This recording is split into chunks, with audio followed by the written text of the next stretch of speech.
Jean chapitre 6. Jésus en Galilée.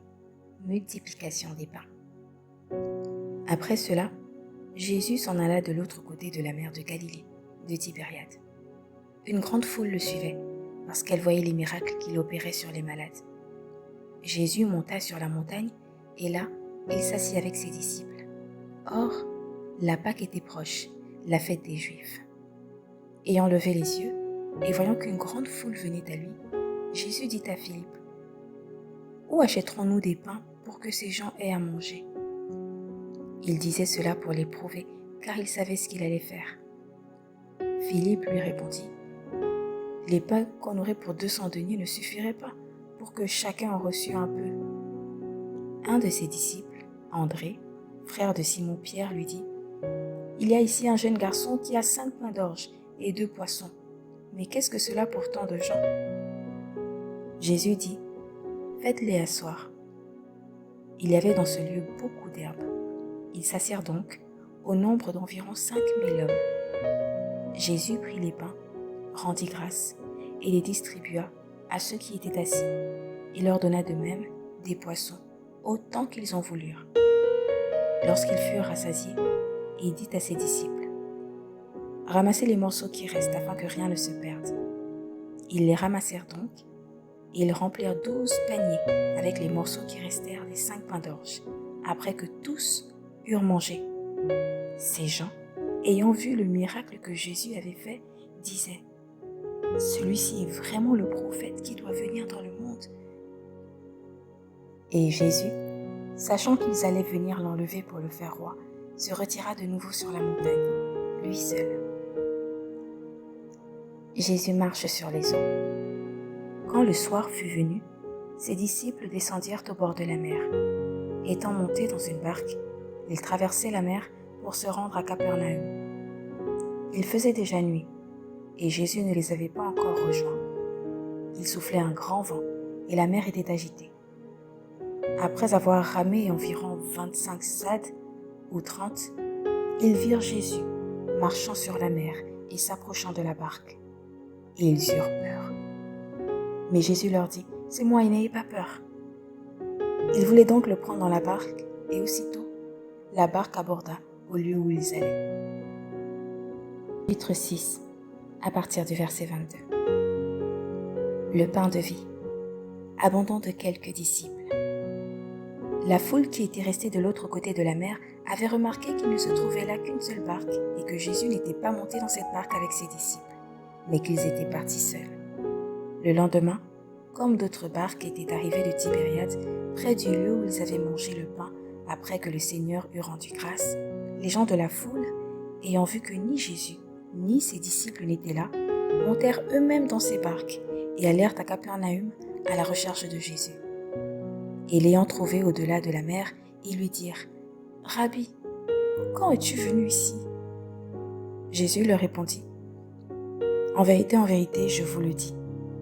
Vous me cherchez non parce que vous avez vu des miracles, mais parce que vous avez mangé des pains et que vous avez été rassasiés.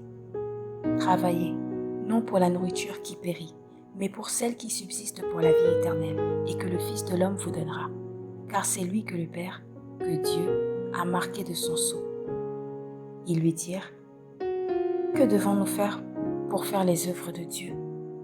Jésus leur répondit, « L'œuvre de Dieu, c'est que vous croyez en celui qui l'a envoyé. »« Quel miracle fais-tu donc ?» lui dirent-ils, « afin que nous le voyions et que nous croyions en toi. Que fais-tu » ? Nos pères ont mangé la manne dans le désert. Selon ce qui est écrit, il leur donna le pain du ciel à manger.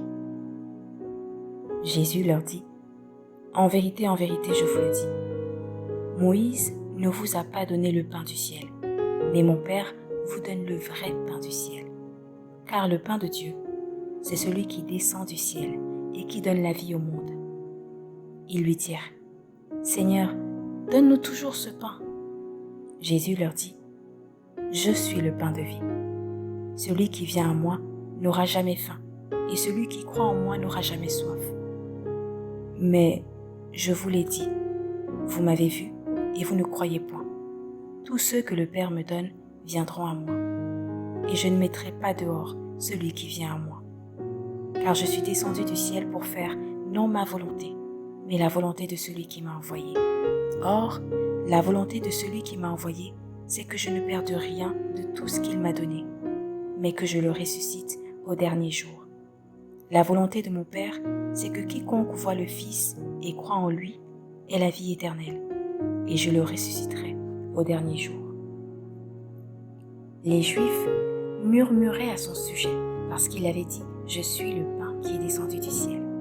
Et ils disaient « N'est-ce pas là Jésus, le fils de Joseph, celui dont nous connaissons le Père et la Mère?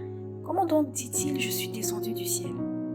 Jésus leur répondit « Ne murmurez pas entre vous. Nul ne peut venir à moi si le Père qui m'a envoyé ne l'attire, et je le ressusciterai au dernier jour. Il est écrit dans les prophètes, ils seront tous enseignés de Dieu. Ainsi, quiconque a entendu le Père et a reçu son enseignement, vient à moi. C'est que nul n'a vu le Père sinon celui qui vient de Dieu. Celui-là a vu le Père. En vérité, je vous le dis, celui qui croit en moi a la vie éternelle. Je suis le pain de vie. Vos pères ont mangé la manne dans le désert et ils sont morts. C'est ici le pain qui descend du ciel, afin que celui qui en mange ne meure point. Je suis le pain vivant qui est descendu du ciel. Si quelqu'un mange de ce pain, il vivra éternellement. Et le pain que je donnerai, c'est ma chair, que je donnerai pour la vie du monde. Là-dessus, les Juifs disputaient entre eux, disant « Comment peut-il nous donner sa chair à manger ?» Jésus leur dit « En vérité, je vous le dis, si vous ne mangez la chair du Fils de l'homme, et si vous ne buvez son sang, vous n'avez point la vie en vous-même. Celui qui mange ma chair et qui boit mon sang a la vie éternelle, et je le ressusciterai au dernier jour. Car ma chair est vraiment une nourriture, et mon sang est vraiment un breuvage. Celui qui mange ma chair et qui boit mon sang demeure en moi, et je demeure en lui.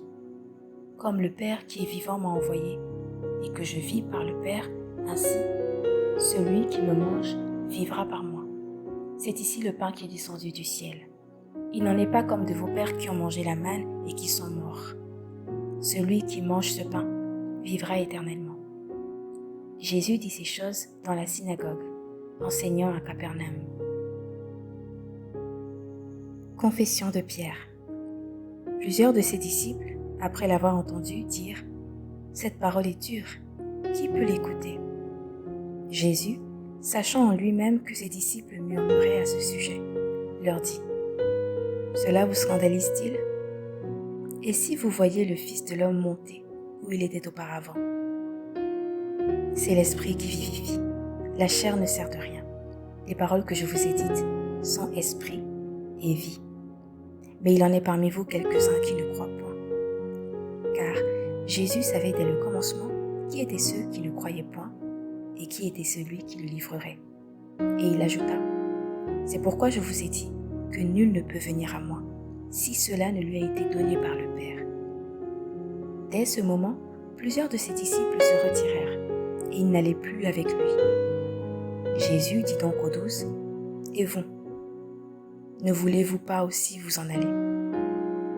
Simon-Pierre lui répondit, « Seigneur, à qui irions-nous? Tu as les paroles de la vie éternelle. Et nous avons cru, et nous avons connu que tu es le Christ, le Saint de Dieu. » Jésus leur répondit, « N'est-ce pas moi qui vous ai choisi, vous, les 12?